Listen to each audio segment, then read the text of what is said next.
नमस्कार। The deep dive की आज की इस खास चर्चा में आप सबका स्वागत है। आज हम हजारों साल पीछे जा रहे हैं, प्राचीन भारतीय ग्रंथों की दुनिया में, वेद और पुराण। हम ये देखने की कोशिश करेंगे कि इन ग्रंथों में छिपी कुछ कुछ बातें, कुछ अवधारणाएं आज के आधुनिक विज्ञान की खोजों से कैसे मिलती जुलती हैं, या कम से कम उनकी गूंज कैसे सुनाई देती है। हाँ, ये काफी दिलचस्प विषय है। हमारे पास वेद और पुराण, प्राचीन ज्ञान और आधुनिक विज्ञान नाम के एक स्रोत से कुछ जानकारियां हैं जो इन कनेक्शंस पर थोड़ी रोशनी डालती हैं। देखिए, यहाँ एक बात साफ कर दें, हमारा मकसद ये साबित करना बिल्कुल नहीं है कि ये ग्रंथ कोई विज्ञान की किताबें हैं या हर बात आज साइंटिफिकली प्रूवन है। नहीं, बिल्कुल नहीं, वो इरादा नहीं है। हाँ, हम बस इन पुराने टेक्स्ट में जो गहरी सोच है उसे समझना चाहते हैं और ये देखना चाहते हैं कि कैसे कुछ प्राचीन विचार आधुनिक वैज्ञानिक समझ के साथ एक तरह से तालमेल बिठाते दिखते हैं। बिल्कुल, एक अन्वेषण है ये। तो चलिए इस दिलचस्प पड़ताल को शुरू करते हैं। शुरुआत वेदों से करते हैं, ठीक है, जिन्हें हिंदू धर्म की नींव माना जाता है। 4 मुख्य वेद हैं, ऋग्वेद, यजुर्वेद, सामवेद और अथर्ववेद। जी। तो इनमें विज्ञान की क्या झलकियां मिलती हैं? अगर ऋग्वेद की बात करें तो उसमें ब्रह्मांड की उत्पत्ति, उसकी एक व्यवस्था जिसे ऋत कहा गया है, सूर्य तारों के बारे में काफी सूक्त हैं। हाँ, और ये ऋत की जो अवधारणा है ना, वो बड़े दिलचस्प है। उसे एक तरह का कॉस्मिक ऑर्डर माना गया, मतलब ब्रह्मांड को चलाने वाला एक नैतिक और प्राकृतिक नियम। अच्छा, एक नियम या व्यवस्था? हाँ, ये ऋग्वेद के वर्णन है तो काव्य जैसे दार्शनिक हैं, लेकिन इनमें आप देखें तो आज की बिग बैंग थ्योरी या जो भौतिकी की नियम है, वैसी बातों की एक वैचारिक झलक दिखती है। सूर्य केंद्रित मॉडल का इशारा भी कुछ व्याख्याओं में मिलता है, पर जैसा आपने कहा, ये सीधे वैज्ञानिक सिद्धांत नहीं है, पर उस समय की गहरी सोच जरूर दिखाते हैं ब्रह्मांड की संरचना पर। बिल्कुल, उस वक्त भी एक ऑर्डर या सिस्टम की कल्पना थी ब्रह्मांड के लिए। अच्छा, अब यजुर्वेद पर आते हैं। इसमें तो यज्ञों और अनुष्ठानों का जिक्र ज्यादा है, खासकर अग्नि से जुड़े हुए। हाँ, बिल्कुल। और अगर हम इसे ऊर्जा के नज़रिए से देखें तो ये थर्मोडायनेमिक्स, मतलब ऊर्जा कैसे काम करती है, कैसे एक रूप से दूसरे में बदलती है। जैसे यज्ञ की अग्नि से गर्मी और रोशनी निकलना। बिल्कुल, वही। तो ये थर्मोडायनामिक्स रासायनिक प्रतिक्रियाएं और ऊर्जा संरक्षण के सिद्धांतों के साथ एक वैचारिक समानता दिखाता है। यज्ञ की पूरी प्रक्रिया, जिसमें आहुति डाली जाती है और ऊर्जा उत्पन्न होती है, ये ऊर्जा रूपांतरण का ही एक प्राचीन स्वरूप है एक तरह से। तो क्या हम ये कह सकते हैं कि यज्ञ सिर्फ एक धार्मिक अनुष्ठान नहीं था, बल्कि उसके पीछे ऊर्जा को समझने की एक कोशिश भी छिपी थी? संभवतः कम से कम वैचारिक स्तर पर यह जुड़ाव तो दिखता ही है। अच्छा, फिर आता है सामवेद। वो तो पूरी तरह संगीत और ध्वनि पर आधारित है। उसके मंत्र गाए जाते हैं। संगीत और ध्वनि, जी। इसका क्या कनेक्शन हो सकता है? अरे, सीधा कनेक्शन है। आधुनिक भौतिकी ध्वनि तरंगों, कंपन यानी वाइब्रेशन, अनुनाद यानी रेजोनेंस और उनसे जुड़ी ऊर्जा का अध्ययन करती है। सामवेद का पूरा फोकस इसी पर है। अच्छा। हाँ, मंत्रों के उच्चारण से जो कंपन पैदा होते हैं और उनका क्या प्रभाव होता है, इस पर आज भी रिसर्च होती है। आजकल जो साउंड हीलिंग की बात होती है ना, हाँ, सुना है। उसकी जड़ें भी कहीं ना कहीं इसी प्राचीन ज्ञान में खोजी जा सकती हैं। ये तो वाकई दिलचस्प है। और चौथा वेद, अथर्ववेद। हाँ, उसमें तो शायद चिकित्सा और जड़ी बूटियों की बातें ज्यादा हैं। निश्चित रूप से। अथर्ववेद में आपको आयुर्वेद के मूल सिद्धांत मिलेंगे। कई जड़ी बूटियों के औषधीय गुणों का वर्णन है, और इसमें सिर्फ रोगों के इलाज की ही बात नहीं है। अच्छा, और क्या है? इसमें समग्र स्वास्थ्य, होलिस्टिक हेल्थ, यानी मन, शरीर और आत्मा का संतुलन बनाए रखने पर भी जोर है। यहाँ तक कि मनोविज्ञान के शुरुआती विचार भी इसमें नजर आते हैं। कमाल है। तो वेदों में सिर्फ पूजा पाठ या फिलॉसफी ही नहीं, बल्कि ब्रह्मांड, ऊर्जा, ध्वनि, चिकित्सा जैसे विषयों पर भी काफी कुछ है। अच्छा, श्रुत में कुछ और खास विचारों का भी जिक्र है, जैसे वैशेषिक सूत्र में अणु की अवधारणा। हाँ, अणु। उसे पदार्थ का सबसे छोटा अविभाज्य कण माना गया था। ये आज के परमाणु सिद्धांत, एटॉमिक थ्योरी से मिलता जुलता विचार है। लेकिन यहाँ एक अहम फर्क समझना जरूरी है। वैशेषिक दर्शन ने इसे तर्क और विचार के आधार पर परिभाषित किया था, जबकि आधुनिक विज्ञान प्रयोगों और गणितीय मॉडल पर आधारित है। समझ गया। जहां आज विज्ञान एक्सपेरिमेंट से कणों को समझता है, वहीं वो दर्शन तर्क और विचार से पदार्थ की सबसे छोटी इकाई तक पहुंचने की कोशिश कर रहा था। दोनों ही सबसे छोटे की खोज में थे, पर रास्ते अलग थे। बिल्कुल सही कहा आपने। इसी तरह युगों की अवधारणा है। सतयुग, त्रेता, द्वापर, कलयुग, ये लाखों साल लंबे, बहुत लंबे समय के चक्रों का वर्णन करते हैं। लाखों साल, ये तो बहुत लंबा समय है।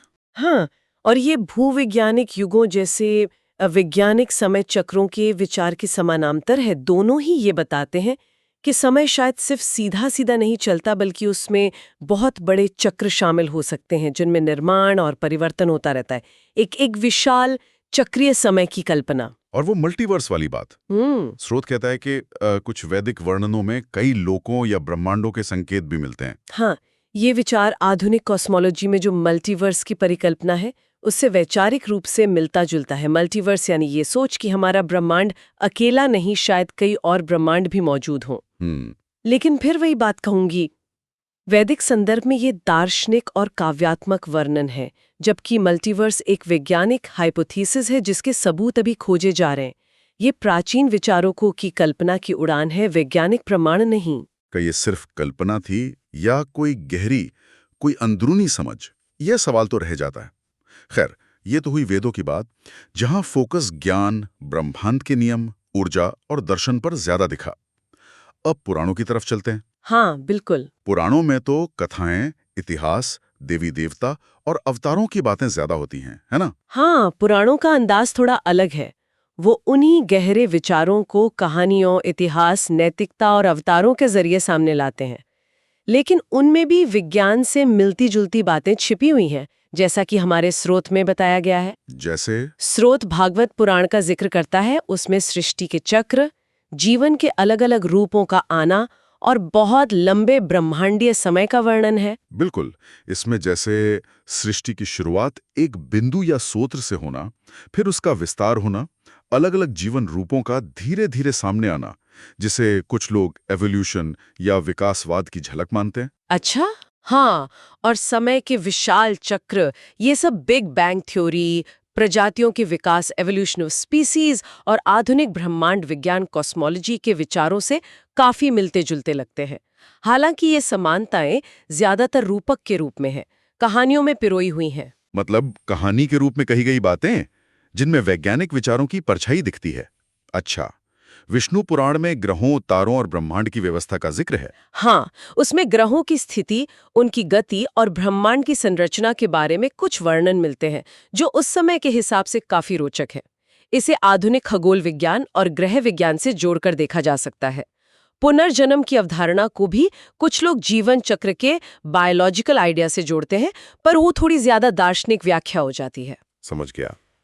और गरुड़ पुराण, वो तो मृत्यु और उसके बाद के जीवन पर केंद्रित है। हाँ, स्रोत बताता है कि कुछ लोग उसकी तुलना निकट मृत्यु अनुभवों या नियर डेथ एक्सपीरियंसेस या चेतना यानी कॉन्शियसनेस से करते हैं। देखिए, ये व्याख्याएं बहुत दार्शनिक और आध्यात्मिक किस्म की हैं। हाँ, इन्हें सीधे विज्ञान से जोड़ना मुश्किल होगा। बिल्कुल, इन्हें सीधे वैज्ञानिक तथ्यों से जोड़ना सही नहीं होगा। पर चेतना क्या है, ये आज भी विज्ञान के लिए एक बहुत बड़ी पहेली बनी हुई है। ये तो है। अच्छा, अब लिंग पुराण और शिव पुराण में भी ब्रह्मांड की रचना, समय के चक्र और ऊर्जा की बातें हैं। शिव तो विनाश और पुनर्निर्माण के देवता माने जाते हैं ना? हाँ, और ये क्वांटम भौतिकी में जो ऊर्जा और पदार्थ का आपसी संबंध है, या आइंस्टाइन का E=mc² यानी ऊर्जा और पदार्थ एक ही चीज के दो रूप है, हाँ हाँ। से जुड़ती हैं। ऊर्जा के अलग-अलग रूप और उनका बदलना, ये बातें इन पुराणों में मिलती हैं। शिव का जो नटराज रूप है, वो ब्रह्मांडीय नृत्य यानी सृष्टि और विनाश के लगातार चलने वाले चक्र का प्रतीक माना जाता है। फिर मत्स्य यानी मछली और कूर्म यानी कछुआ, पुराणों में जल प्रलय की कहानी है, जिसमें अवतार आकर जीवन बचाते हैं। इनमें क्या कोई वैज्ञानिक संकेत है? देखिए, इन्हें रूपक के तौर पर भूविज्ञान से जोड़ा जा सकता है। कई पुरानी सभ्यताओं में जल प्रलय की कहानियां मिलती हैं। हाँ, ये तो है। फिर विकासवाद से भी, जैसे अवतारों का क्रम, जिस पर हम शायद अभी बात करेंगे, और पर्यावरण विज्ञान से भी। ये कहानियां असल में जीवन की रक्षा और प्रकृति के संतुलन के महत्व पर जोर देती हैं। एक तरह से इकोलॉजिकल संदेश देती हैं ये। अंडा या हिरण्यगर्भ से सृष्टि, ब्रह्मांड का विस्तार और मार्कंडेय पुराण, नैतिकता, मानव व्यवहार, चिकित्सा, ये सब भी भूविज्ञान, कॉस्मोलॉजी, मनोविज्ञान जैसे क्षेत्रों से जुड़ते दिख रहे हैं। ऐसा लगता है पुराणों ने जीवन और ब्रह्मांड के लगभग हर पहलू को छुआ है। बिल्कुल। पुराणों का कैनवस बहुत बड़ा है और इनमें कुछ बातें बार बार आती हैं, जैसे चक्रीय समय की अवधारणा, सृष्टि होती है, चलती है, विनाश होता है, फिर नई सृष्टि होती है। ये चक्र चलता ही रहता है। ये चक्रीय समय वाली बात वेदों में भी थी और पुराणों में भी है। आधुनिक विज्ञान इस बारे में क्या कहता है? कुछ है ऐसा? हाँ, आधुनिक विज्ञान में भी कुछ चक्रीय ब्रह्मांड मॉडल्स हैं। वो ये मानते हैं कि बिग बैंग शायद पहली घटना न हो और ब्रह्मांड शायद विस्तार और संकुचन के अंतहीन चक्रों से गुजर सकता है। अभी इस पर बहस जारी है कि ब्रह्मांड एक सीधी रेखा में जा रहा है या चक्रों में, लेकिन ये प्राचीन विचार एक अलग नजरिया तो देते ही हैं। ये वाकई सोचने वाली बात है। अच्छा, एक और बहुत दिलचस्प चीज जिसका जिक्र स्रोत में है, वो है विष्णु के 10 अवतारों का क्रम। मत्स्य, मछली, फिर कूर्म, कछुआ, वराह, सुअर, नरसिंह, आधा मानव आधा शेर, वामन, बौना मानव और फिर परशुराम, राम, कृष्ण जैसे पूर्ण मानव रूप। हाँ, ये क्रम ये बहुत ध्यान खींचता है। कुछ विद्वान इसमें जीव विज्ञान में जो प्रजातियों के विकास का क्रम है, उसकी एक अद्भुत समानता देखते हैं। कैसे? देखिए, पानी के जीव मछली से शुरू होकर फिर जमीन और पानी दोनों में रहने वाले कछुआ, फिर जमीनी स्तनधारी सुअर, फिर आधा मानव आधा पशु रूप नरसिंह, फिर अविकसित मानव रूप वामन और अंत में पूर्ण विकसित मानव। जब मैंने पहली बार इस तुलना के बारे में पढ़ा था तो मैं भी चौंक गई थी। अरे वाह, ये तो कमाल की समानता है। लेकिन क्या क्या पुराण लिखने वालों का मकसद वाकई विकासवाद बताना था? शायद नहीं। देखिए, ये एक व्याख्या है, कोई स्थापित वैज्ञानिक तथ्य नहीं। पुराणों का उद्देश्य शायद धार्मिक और नैतिक शिक्षा देना रहा होगा, लेकिन ये क्रम इतना साफ है कि सोचने पर मजबूर कर देता है। यह प्राचीन अवलोकन शक्ति का प्रमाण हो सकता है। सच में ये पैटर्न सोचने पर मजबूर करता है, चाहे इरादा जो भी रहा हो।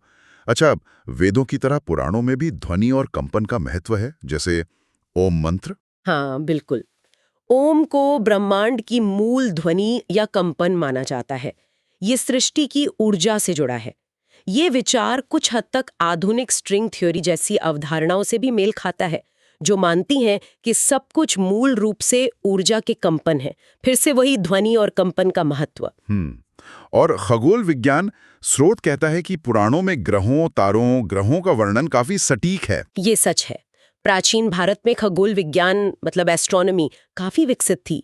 पंचांग बनाना, ग्रहणों की भविष्यवाणी करना, ग्रहों की चाल समझना, इसमें प्राचीन भारतीयों का बड़ा योगदान रहा है। पुराणों में इन खगोलीय बातों का मिलना उस समय की ज्ञान को दिखाता है, और उस समय के सीमित साधनों को देखते हुए ये सटीकता वाकई कमाल की है। तो अगर हम इस पूरी चर्चा को समेटें तो हमने देखा कि वेद मुख्य रूप से ज्ञान, ब्रह्मांडीय नियम, अनुष्ठान, ध्वनि, ऊर्जा और दर्शन पर केंद्रित थे, जिनमें आधुनिक भौतिकी, चिकित्सा, मनोविज्ञान के कुछ शुरुआती विचार या बीज मिलते हैं। हाँ, वहीं पुराणों ने इन्हीं या इनसे जुड़े विचारों को कहानियों, इतिहास, नैतिकता, अवतारों और ब्रह्मांडीय चक्रों के रूप में प्रस्तुत किया। और इनकी कथाएं रूपक के तौर पर खगोल विज्ञान, भूविज्ञान, जीव विज्ञान और यहाँ तक के पर्यावरण विज्ञान से भी जुड़ती दिखती हैं। बिल्कुल। कुल मिलाकर ये प्राचीन ग्रंथ ब्रह्मांड, जीवन और चेतना के बारे में गहरी सोच और अवलोकन से भरे पड़े हैं। ये समझना बहुत जरूरी है कि आधुनिक विज्ञान के साथ जो समानताएं दिखती हैं, वे ज्यादातर वैचारिक हैं या रूपकात्मक है। हाँ, सीधी वैज्ञानिक बराबरी नहीं। बिल्कुल, सीधी वैज्ञानिक बराबरी नहीं। इन ग्रंथों का लक्ष्य विज्ञान पढ़ाना नहीं था, बल्कि जीवन और ब्रह्मांड के रहस्यों को अपनी भाषा और अपनी समझ के दायरे में व्यक्त करना था। फिर भी ये कनेक्शन प्राचीन भारत में गहन चिंतन, अवलोकन और ज्ञान की एक मजबूत परंपरा को जरूर दर्शाते हैं।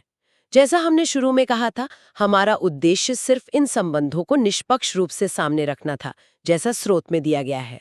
हजारों साल पहले लोग दुनिया को कैसे देखते थे, कैसे समझते थे, ये जानना ही अपने आप में अद्भुत है। इन ग्रंथों की गहराई वाकई हैरान करती है। और अंत में एक सवाल सबके सोचने के लिए छोड़ जाते हैं। इन प्राचीन ग्रंथों ने जिस तरह ब्रह्मांडीय चक्रों की बात की, सृष्टि विनाश की निरंतरता की बात की और सभी चीजों के आपसी जुड़ाव, इंटरकनेक्टेडनेस की बात की है, क्या वो नजरिया आज हमें ब्रह्मांड में अपनी जगह समझने में या पर्यावरण संतुलन जैसी आधुनिक चुनौतियों से निपटने में कोई नई राह दिखा सकता है? क्या इन प्राचीन कहानियों और दर्शन में आज के लिए भी कोई सबक छिपा है? बहुत अच्छा सवाल है। इस ज्ञान यात्रा में हमारे साथ शामिल होने के लिए धन्यवाद। उम्मीद है ये चर्चा आपको रोचक लगी होगी और इसने आपको सोचने के लिए कुछ नया दिया होगा।